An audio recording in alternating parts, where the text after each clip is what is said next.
Assalamualaikum warahmatullahi wabarakatuh. Hi student, how are you today?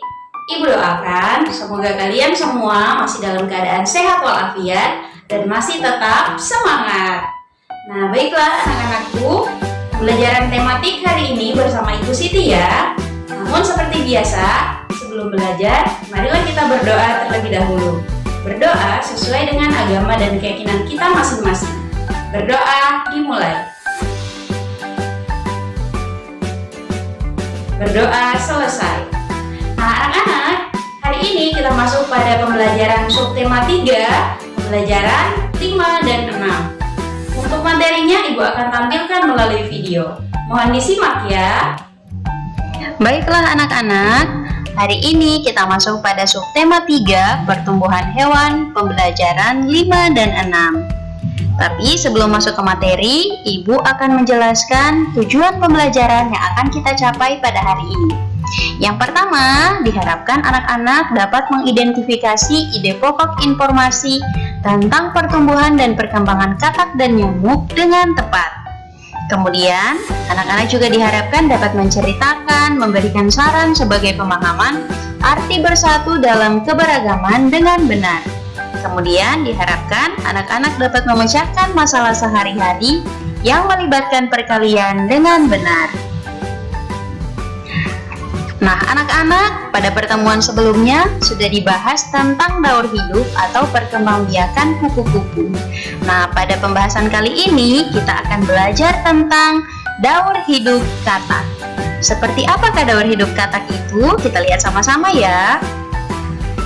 Nah, daur hidup katak terdiri atas 4 tahapan. Yang pertama diawali dengan telur, ini telur katak. Kemudian telur berkembang menjadi berudu. Berudu kemudian berkembang menjadi katak muda yang memiliki ekor. Lalu katak muda ini berkembang menjadi katak dewasa. Nah, katak ini termasuk hewan amfibi. Apa itu amfibi? Ada yang tahu? Jadi amfibi itu artinya dapat hidup di dua alam. Jadi katak dapat hidup di air, juga dapat hidup di darat. Biasanya pada musim hujan yang berlangsung secara terus-menerus dapat menimbulkan banyak genangan. Bahkan yang paling parah, hujan terus-menerus disertai dengan banyaknya sampah dapat menimbulkan banjir. Genangan yang banyak disertai dengan banjir yang kotor menjadi sarang perkembangbiakan dari nyamuk. Nah, sedangkan nyamuk ini adalah hewan yang dapat menyebabkan berbagai penyakit, bahkan penyakit yang mematikan. Nah, apa saja penyakit yang disebabkan oleh nyamuk? Ada yang tahu? Ayo, Ibu beri contoh ya. Ini adalah salah satu penyakit yang disebabkan oleh nyamuk. Namanya adalah penyakit demam berdarah. Selain itu ada lebih banyak lagi penyakit yang disebabkan oleh nyamuk. Nah, bagaimanakah perkembangbiakan nyamuk ini? Apakah sama dengan katak? Ayo kita lihat sama-sama ya. Ini dia perkembangan atau perkembangbiakan nyamuk. Diawali dengan telur. Jadi telur nyamuk ini ada di permukaan air. Kemudian telur nyamuk berkembang menjadi jentik nyamuk. Jentik-jentik nyamuk biasanya hidup di dalam air. Jentik nyamuk lalu berkembang menjadi pupa. Dan pupa ini kemudian berkembang menjadi nyamuk dewasa.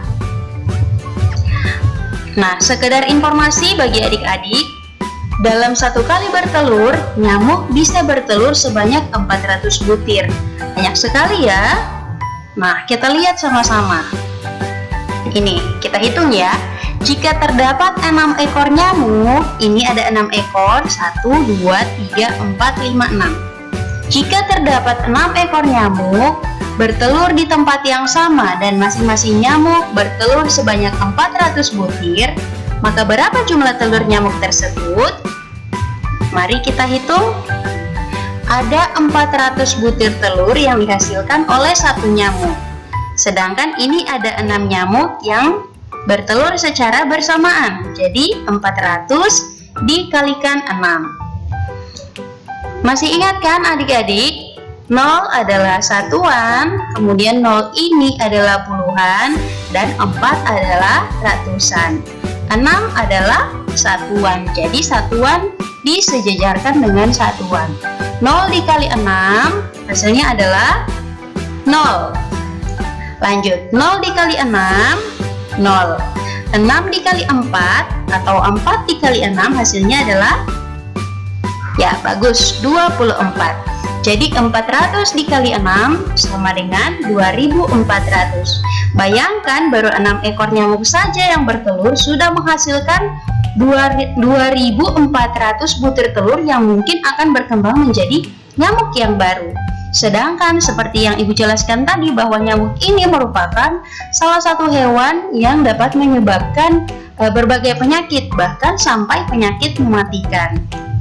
Nah, bagaimana solusinya kita untuk mencegah perkembangbiakan nyamuk ini?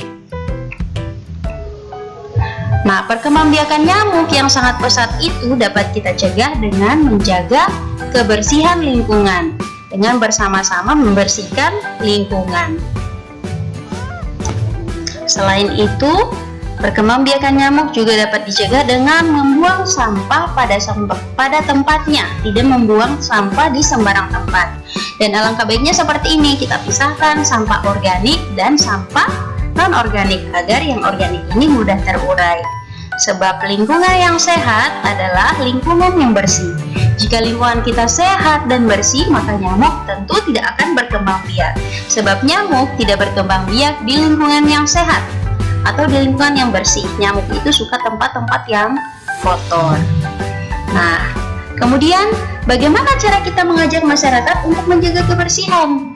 Kita dapat mengajak masyarakat untuk sama-sama menjaga kebersihan lingkungan melalui poster. Ini adalah contoh poster ya. Jadi, dalam suatu poster terdapat informasi penting yang ingin disampaikan kepada orang lain. Informasi dalam poster dibuat dengan singkat dan jelas. Jadi, isi poster itu tidak panjang-panjang ya, tidak berlembar-lembar. Kemudian poster biasanya dibuat dalam jumlah banyak agar dapat disebarkan pada orang banyak. Sekarang mari kita berhitung. Pak Budi adalah seorang pembuat poster. Dalam satu hari Pak Budi harus mencetak sebanyak 135 poster. Nah, berapa poster yang dihasilkan Pak Budi dalam 5 hari? Ayo kita hitung. 135 poster dihasilkan Pak Budi dalam satu hari. Pak Budi membuat poster selama 5 hari. Jadi 135 dikalikan dengan 5. 5 adalah satuan, bagus. 3 adalah puluhan dan 1 adalah ratusan. Sedangkan 5 ini adalah satuan, jadi disejajarkan. 5 dikali 5 berapa? 5 kali 5? 25, bagus. Jadi kita tulis 5 dan 2-nya disimpan. Ingat ya, 2 angka puluhan itu disimpan. Lanjut, 5 dikali 3 berapa?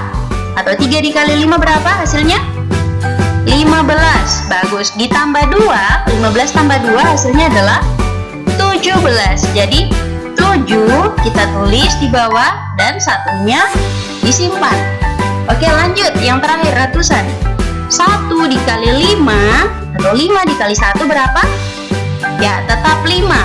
Ditambah 1 yang kita simpan, yang ini ditambah 1 yang disimpan, hasilnya jadi 5 tambah 1 berapa?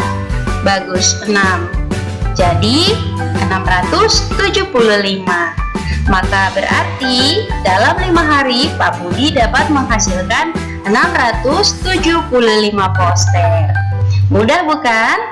Nah, semoga adik-adik mengerti ya. Nah, anak-anak, bagaimana materi kita hari ini? Mudah dipahami bukan?